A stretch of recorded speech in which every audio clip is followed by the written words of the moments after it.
नमस्कार, 9 बजे के समाचारों में मैं आत्मप्रिया आपके साथ। हमारे दर्शकों सहित सभी लोगों को कर्नाटक राज्योत्सव दिवस की बहुत बहुत शुभकामनाएं। शुरू करते हैं आज की सुर्खियों से। आज बीदर जिले में 66वां कर्नाटक राज्योत्सव मनाया गया। सीएम मुंबई ने किया 66वें कर्नाटक राज्योत्सव समारोह का उद्घाटन। पीएम मोदी ने दी शुभकामनाएं।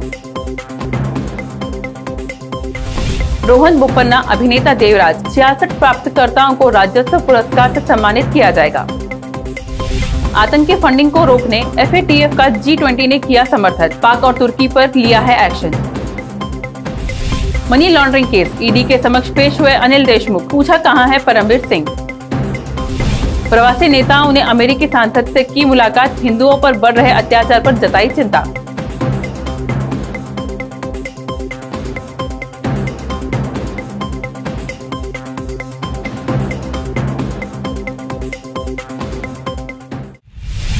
अब समाचार विस्तार से। पहले क्षेत्रीय समाचार। आज बीदर जिले में कर्नाटक राज्योत्सव बहुत हर्षोल्लास से मनाया गया। इस अवसर पर ध्वजारोहण के बाद जिला स्तर पर चयन किए गए लोगों को पुरस्कार से सम्मानित किया गया। इसी प्रकार औराद में भी राज्योत्सव मनाया गया। तहसील कार्यालय में ध्वजारोहण किया गया। इसके साथ साथ विभिन्न कार्यक्रमों का आयोजन भी किया गया। इस अवसर पर केंद्रीय मंत्री भगवंत खुबा, जिला प्रभारी मंत्री विधायक रहीम खान, बंडेप्पा खाशमपुर, विधान परिषद सदस्य रघुनाथ मलकापुर, विजय सिंह, राज्य हज समिति के अध्यक्ष रफोद्दीन कचेरीवाला, बाबू वाले सहित जिला अधिकारी, SP, CEO सहित अन्य अधिकारी उपस्थित थे।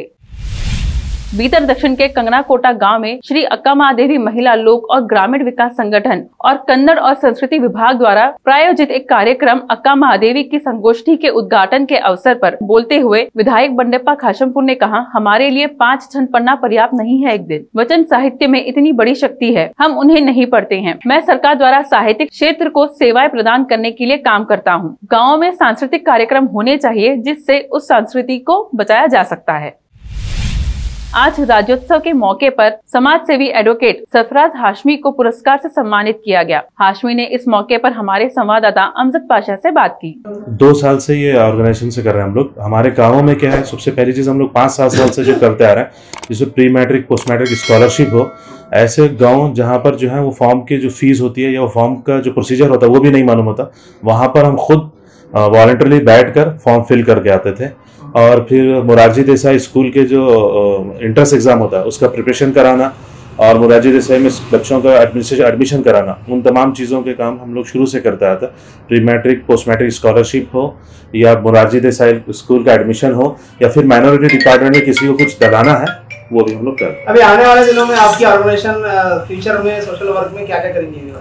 आने वाले दिनों में देखिए, सबसे पहले तो हमारी जो टीम थी ये टीम वर्क है। जो टीम वर्क का रिजल्ट है जो 2 साल में हम लोग रिकॉग्नाइज हुए एडमिनिस्ट्रेशन में और मीडिया में। अयान खान का आज जन्मदिन है, लेकिन बीती रात 12 बजे के बाद ही खान के चाहने वालों ने जन्मदिन की बधाई के साथ केक काटकर खान को मुबारकबाद दी है। आज विभिन्न युवा संघ और राजनेता सहित व्यापारियों ने अयान खान का जन्मदिन मनाने की तैयारियां कर रहे हैं। अब समाचार राज्य के। कर्नाटक अपना 66वां कर्नाटक राज्योत्सव मना रहा है। मुख्यमंत्री बसवराज बोम्मई ने सोमवार को कांतिरवा स्टेडियम में समारोह का उद्घाटन किया। प्रधानमंत्री नरेंद्र मोदी ने भी कर्नाटक के लोगों को अपनी शुभकामनाएं देते हुए कहा कि राज्य ने अपने लोगों के अभिनव उत्साह के कारण एक विशेष पहचान बनाई है। यात्री प्रतिष्ठित मैसूर पैलेस में लौट रहे हैं और श्रद्धालु कर्नाटक में एक पहाड़ी के ऊपर स्थित श्रद्धेय चामुंडेश्वरी मंदिर में वापस आ रहे हैं, क्योंकि राज्य सरकार पर्यटन क्षेत्र के पुनर्निर्माण का प्रयास कर रही है, जो कोविड-19 से बुरी तरह प्रभावित हुआ है। श्रीरंगपटना में टीपू सुल्तान के 18वीं शताब्दी में समर पैलेस में भीड़ कम है। अब राज्य में पर्यटक लौट रहे हैं। कर्नाटक सरकार ने रविवार को राज्योत्सव पुरस्कार के लिए 2021वें संस्करण के लिए विभिन्न क्षेत्रों से 66 प्राप्तकर्ताओं की सूची की घोषणा की है। विजेताओं में प्रमुख टेनिस खिलाड़ी रोहन बोपन्ना, सिनेमा अभिनेता देवराज, जल संसाधन विशेषज्ञ कैप्टन राजा राव और थिएटर व्यक्तित्व प्रकाश बेलावाड़ी शामिल है। एक अन्य पुरस्कार अमृत महोत्सव राज्य पुरस्कार भारत के 75वें वर्ष पूरे होने के उपलक्ष्य में वितरित किया जाएगा। इसकी संपूर्ण सूची जारी की गई है। अब समय एक छोटे से ब्रेक का, लौटते हैं कुछ देर बाद। हिंदुस्तान के हर कोने में हम हैं मौजूद। 24 घंटे हालात पर गहरी नजर, खबरों से जुड़े चुपते सवालात और आपको दिखाता है धार्मिक, सामाजिक, राजनीतिक लोकल और इंटरनेशनल न्यूज की सबसे बेहतर कवरेज, जो आपको रखती है हर पल बाखबर। देश और दुनिया भर की खबर के लिए देखते रहें केपी न्यूज 24/7। शिक्षा एक बहुमूल्य वरदान है। इसे अच्छे और बेहतर वातावरण में प्राप्त की जाए तो और भी अमूल्य हो जाती है। बीदर शहर में ऐसे ही बेहतर वातावरण और बच्चों की अच्छी शिक्षा का एकमात्र केंद्र है VK international primary high school and degree BEd college. विशेषज्ञ और समक्ष शिक्षकों द्वारा प्राथमिक, हाई स्कूल और डिग्री व बीएड की शिक्षा प्राप्त करने के लिए आज ही दाखिला लें। आपको बेहतर शिक्षा के साथ साथ सुखद वातावरण प्रदान करने वाला first time in Bidar history powered by lead school VK international primary high school and degree BEd college. विशाल क्लासरूम्स, विशाल और सुखद अनुभव देने वाला मीटिंग हॉल की व्यवस्था। सेक्रेटरी डॉक्टर दिलीप कुमार कमठाने की देखरेख में और वैजनाथ कमठाने की अध्यक्षता में चलाए जाने वाला और शांत वातावरण और सुहाने पर्यावरण में शिक्षा प्रदान करने वाला शैक्षणिक केंद्र VK international primary high school and degree BEd college, Vidyanagar, Bidar. Phone numbers 8550001972।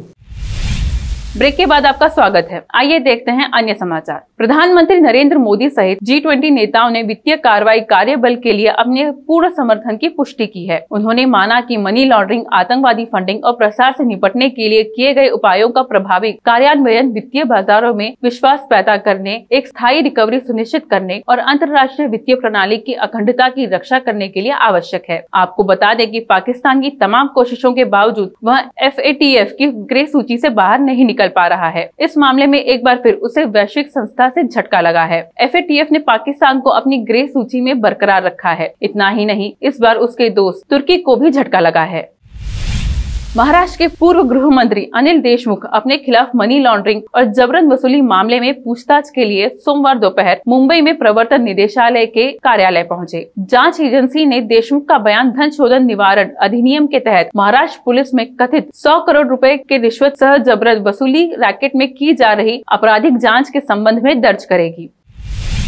Samajwadi party के अध्यक्ष पूर्व मुख्यमंत्री अखिलेश यादव ने कहा कि वह उत्तर प्रदेश का अगला विधानसभा चुनाव नहीं लड़ेंगे। आजमगढ़ से सांसद अखिलेश यादव ने कहा कि वो छोटी पार्टियों से गठबंधन कर रहे हैं। अखिलेश ने यह भी कहा कि चुनाव के लिए उनकी पार्टी और राष्ट्रीय लोकदल के बीच गठबंधन के बाद सीटों पर अंतिम चरण में बातचीत चल रही है। चुनाव में चाचा शिवपाल यादव की प्रगतिशील समाजवादी पार्टी लोहिया को साथ लेने की संभावना पर अखिलेश ने कहा, मुझे इसमें कोई समस्या नहीं है। उन्हें और उनके लोगों को उचित सम्मान दिया जाएगा।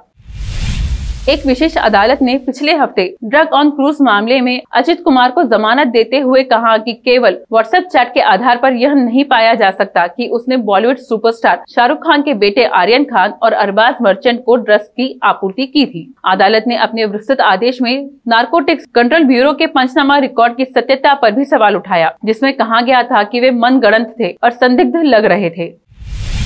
अमेरिका में भारतीय अमेरिकी प्रवासी समुदाय के नेताओं ने सांसद जेम्स मैकगवन से मुलाकात की और पाकिस्तान तथा बांग्लादेश सहित दुनिया के विभिन्न हिस्सों में हिंदुओं पर बढ़ रहे अत्याचार तथा हमलों पर चर्चा की। हाउस रूल्स कमेटी के अध्यक्ष, चीन पर कांग्रेस कार्यकारी आयोग के अध्यक्ष और द्विदलीय टॉम लोटेंस के मानवाधिकार आयोग के डेमोक्रेटिक सह अध्यक्ष मैकगवन ने दुनिया के विभिन्न हिस्सों में मानवाधिकारों के उल्लंघन पर चिंता व्यक्त की।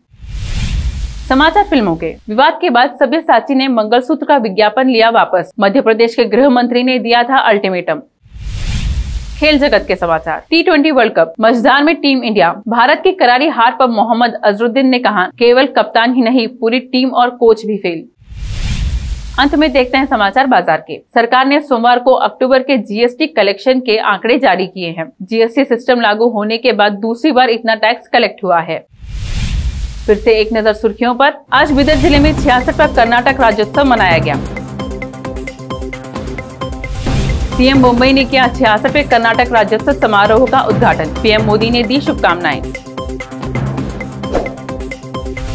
रोहन बोपन्ना अभिनेता देवराज 66 प्राप्तकर्ताओं को राज्योत्सव पुरस्कार से सम्मानित किया जाएगा। आतंकी फंडिंग को रोकने FATF का G20 ने किया समर्थन। पाक और तुर्की पर लिया है action. Money laundering case, ED के समक्ष पेश हुए अनिल देशमुख। पूछा कहां है परमवीर सिंह। प्रवासी नेताओं ने अमेरिकी सांसद से की मुलाकात, हिंदुओं पर बढ़ रहे अत्याचार पर जताई चिंता।